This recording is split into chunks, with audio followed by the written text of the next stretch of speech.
ଆଜିଠାରୁ ଆରମ୍ଭ ହେଲା ଗୋପାଳ ପୁଅମାନଙ୍କର ଦୋଳ ମହୋତ୍ସବ। ଆଜିଠାରୁ 10 ଦିନ ଧରି ଗୋପାଳ ପୁଅମାନେ ରାଧାକୃଷ୍ଣଙ୍କୁ ବିମାନରେ ବୁଲାଇ ଦୋଳ ଉତ୍ସବ ଖୁବ୍ ଧୁମ୍ଧାମରେ ପାଳନ କରିବେ। ଆଜି ତାଳଚେର ସହର ସମେତ ବହୁ ଗାଁ ଗଣ୍ଡାରେ ପାଳନ ହେଉଛି ଦୋଳ ମହୋତ୍ସବ। ଠିକ୍ ସେହିପରି ତାଳଚେର ବ୍ଲକ ଗୁରୁଜାଙ୍ଗ ଗ୍ରାମରେ ଦୋଳ ମହୋତ୍ସବ ପାଳନ ହୋଇଛି।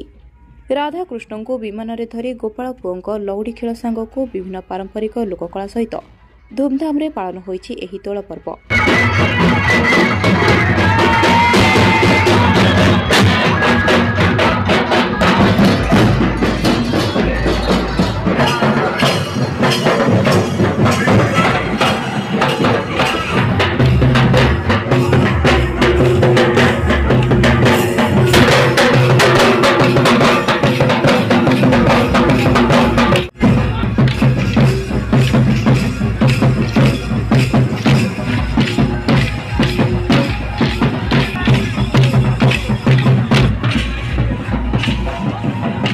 तालचेरु Shivaprasad Behera report IUIA news.